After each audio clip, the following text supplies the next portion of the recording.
in today's episode,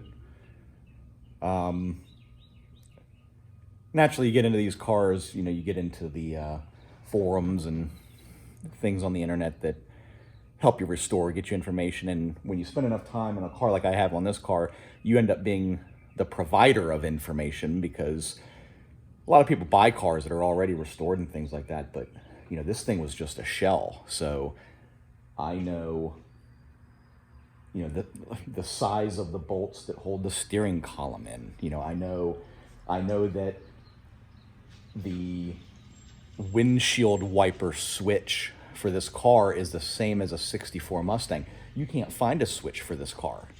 When you can find an NOS switch, they're over $200. But the 64 Mustang, 64 and a half Mustang, is the same exact switch, but the shaft is shorter because this thing has the light diffusers behind the knobs to illuminate the bezels. So you have to deal with the diffuser in the back to make the shaft put the shaft forward a little bit. I'm still working on a better way to do that, but you can't find a switch. Well, they make everything for Mustangs, $24.99. You can get a two-speed windshield wiper switch for a 64 and a half Mustang and put it right in this thing. You just have to modify things a little bit. But in our journeys on the forums, a very popular thing that we have to deal with is sometimes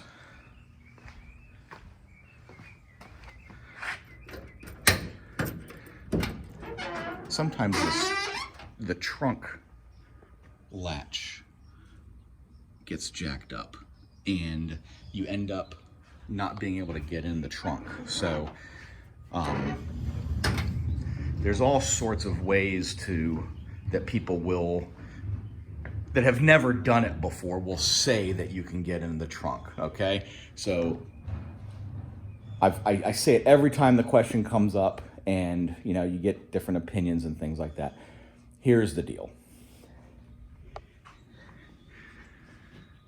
You cannot take that rear seat out to get into the back. First and foremost, on an XL,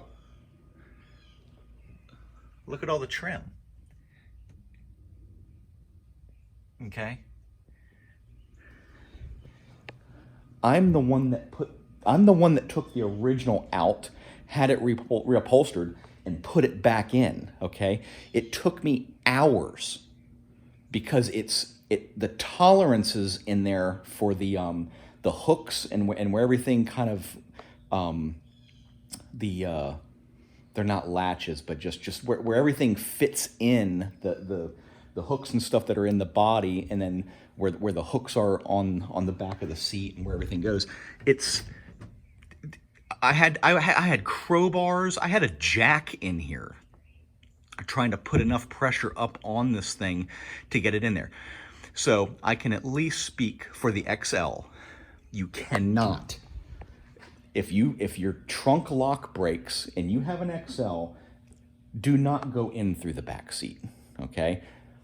The standard, flat bench seat, I don't know. I think when people think of that seat, yeah, the seat part of it, the bottom, that lifts right out. That's not a problem. It's the way those things go in. It's hard. So anyway, I know this is a little nerdy, but it comes up all the time, and sometimes people need a visual. Okay. Here's the other thing. Just let's imagine that you can get the seat back. Just crawl through the back and manually unlock the latch, okay? No, you can't. All right, first of all, if your spare tire is installed, that's gonna be problematic. Second of all, see that crossbar? Okay, that's not on the seat.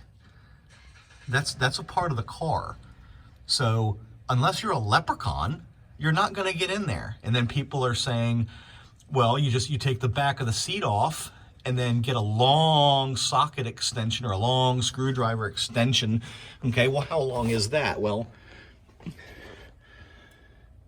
just to here, it's 4 feet. So you're going to need a 7 or 8 foot damn extension.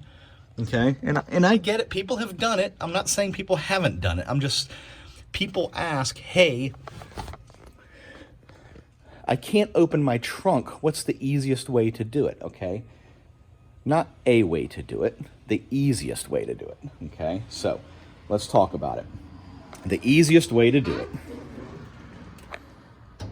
on a 64, maybe 63, maybe 62. You take off the left tail light, okay? 4 screws. It does not mount from the back of it.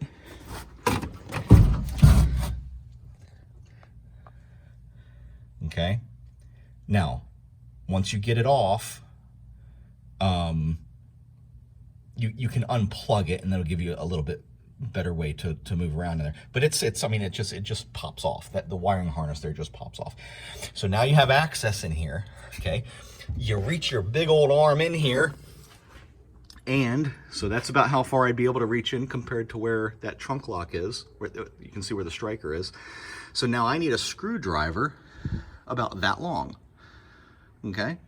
So you get yourself about a 18-inch or 24-inch screwdriver, and then this is what the locking mechanism looks like, okay?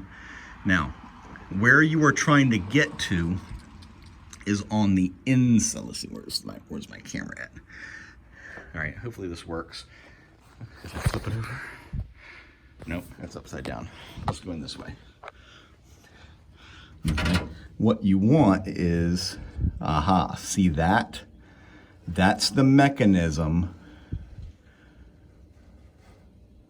for the trunk lock, okay? So what you want to do, I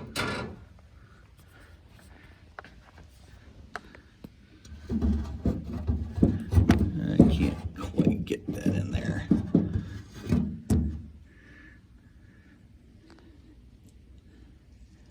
No, can't quite in there. But the mechanism,